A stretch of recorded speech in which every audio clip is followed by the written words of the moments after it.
Muy buenos, muy buenos. ¿Cómo andan? ¿Cómo les va? Qué bueno que es compartir una vez más junto a todos ustedes lo que dice la Biblia, lo que dice la palabra de Dios. Tenemos un mensaje muy interesante en el día de hoy. La idea, nuestro objetivo principal en este momento en el cual estamos hablando de cómo tener una comunión más profunda con Dios y estar más cerca de Él, en un nivel de adoración más cercano y más profundo y más comprometido. Vamos a hablar de un Jesús comprometido, un Jesús eh, que era de carne y hueso, un Jesús que tenía los mismos problemas que tenemos nosotros. Usted me va a decir, Jesús era Dios mismo hecho hombre, ¿cómo va a tener problemas?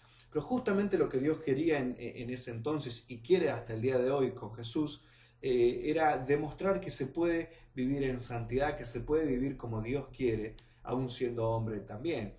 Y eso es lo que nos demuestra Jesús. ¿De qué manera? Jesús era un hombre así como nosotros y también tenía problemas, también tenía dificultades como tenemos cualquiera de nosotros, ¿sí?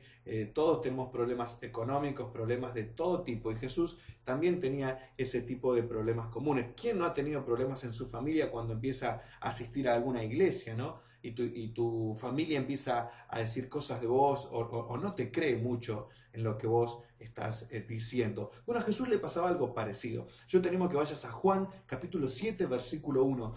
En este evangelio Juan nos describe algo muy profundo de Jesús, nos demuestra un Jesús de carne y hueso, un Jesús que tenía problemas, que tenía dificultades. También lo hemos visto cuando habla de Judas. Jesús tenía ciertos personajes medios raros ahí en su ministerio, como era el caso de Judas. Pero hoy vamos a hablar de su situación en la familia. Jesús tenía hermanos, Jesús no era único hijo de José y María, Jesús tenía hermanos y ellos hablaban con él y él tenía una relación de hermano como con todos. ¿Cómo podemos tenerla nosotros con nuestros hermanos, no? Algunos dicen, los amigos los elegís, los parientes no. Bueno, a Jesús le pasaba lo mismo, él no eligió a esos parientes, sin embargo los tenía ahí. Juan capítulo 7 versículo 1 dice, después de estas cosas andaba Jesús en Galilea, pues no quería andar en Judea porque los judíos procuraban matarle. El versículo 2 dice, estaba cerca la fiesta de los judíos, la de los tabernáculos, y le dijeron sus hermanos, ¿quiénes? Sus hermanos, ¿sí? Sal de aquí y vete a Judea para que también tus discípulos vean las obras que haces, porque ninguno que procura darse a conocer hace algo en secreto. Si estas cosas haces, manifiéstate al mundo, ¿no? Era como una palabra de desafío, era como una palabra que le daban sus hermanos, como diciendo, si querés realmente hacerte conocido, bueno, ¿por qué no haces tal y tal cosa? ¿O por qué no vas a tal lugar, no? Y esto es lo que nosotros lo llamamos hoy sarcasmo. Cuando nosotros estudiamos esta parte, estos versículos, notamos que no era un consejo, no era una palabra de ánimo lo que le estaban diciendo, le estaban hablando con sarcasmo, ¿no? Eh, ¿Cómo nos damos cuenta de esto también? Dice, porque en el versículo 5 sigue diciendo, porque ni aun sus hermanos creían en él. La palabra que se utiliza original para hermanos acá no se refiere a hermanos espirituales como nosotros le podemos decir a otro que asista a la iglesia con nosotros, hermano, querido hermanito. No, acá se refiere a una hermandad de sangre, ¿no? O sanguíneo o político, como quien dice, ¿no? De familiaridad se refiere a hermano acá.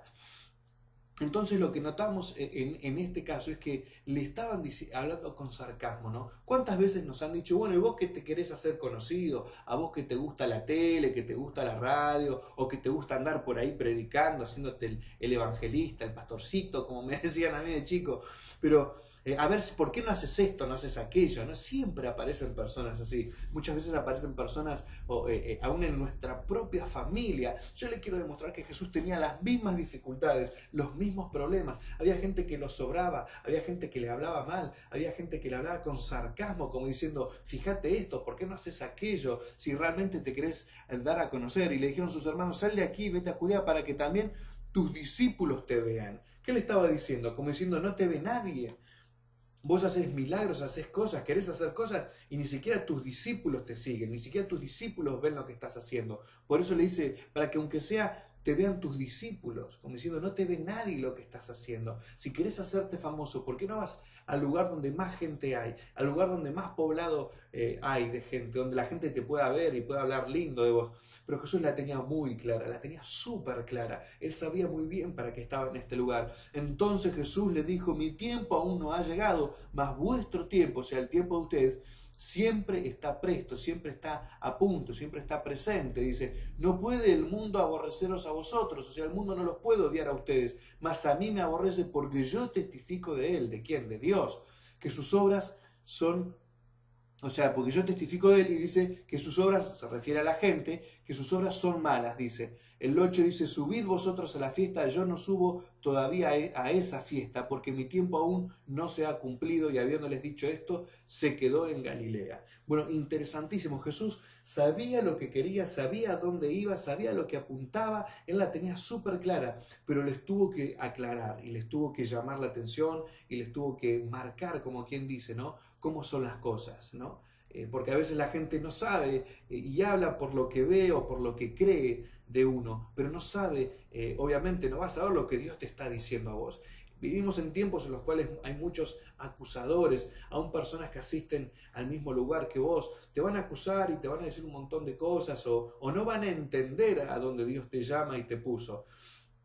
Siempre con la sujeción de vuestros líderes, siempre con la sujeción de vuestros líderes, pero sabiendo a dónde Dios te quiere, sabiendo el lugar donde Dios te quiere y lo que quiere hacer con tu vida. Eso es lo más importante. Hay personas o líderes con los cuales a veces hablamos y no saben a dónde van, no saben a qué apuntar, no saben qué hacer. Entonces ahí radica uno de los grandes problemas. ¿Por qué? Porque Dios no les habla. La vez pasada leí un libro en el cual decía que un líder que no sabía a dónde va, que no tiene una visión, que Dios no le mostró a dónde ir, es un líder que se pierde, y por ende se pierden todos sus seguidores también. Entonces es importante que uno sepa, Jesús la tenía clara, la tenía muy clara. Él tenía los mismos problemas que nosotros. Él, aún su propia familia, sus propios hermanos, lo dice, hermanos dice en plural, no dice hermano, no era uno el que le decía esto, sino que eran varios, los cuales veían con cierta envidia lo que pasaba en su vida, ¿no? En cierta manera, como diciendo, vos que te querés hacer ver, a vos que te gusta esto, bueno, ¿por qué no haces esto?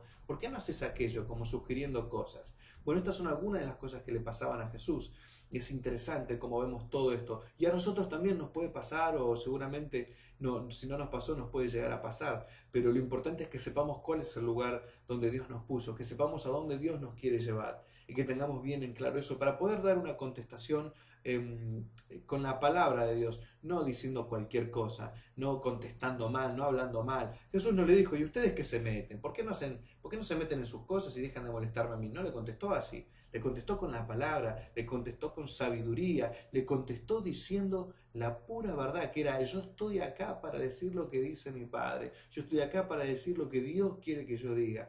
Qué importante que nosotros nos pongamos en su lugar y que podamos ser como era Él, y hacer las cosas como las hacía Él, ¿no? Con esa perspectiva, con esa forma de predicar y de llevar la palabra de Dios. Qué interesante, ¿no? Que sepamos bien cuál es nuestro lugar, que por más que nuestros propios parientes nos critiquen y nos hablen con sarcasmo, podamos darle una palabra de sabiduría. Yo creo que estos dos puntos debemos tener en claro. ¿Por qué? Porque Jesús también tenía problemas y dificultades, y le debatían también aún desde su propia familia. Así que tranquilo, busque a Dios, lea mucho la palabra, busque mucho a Dios, que Él lo va a guiar y le va a decir cuál es el lugar donde usted tiene que estar, y en ese lugar va a encontrar felicidad, se lo puedo asegurar. Muchas gracias, chao, hasta la próxima.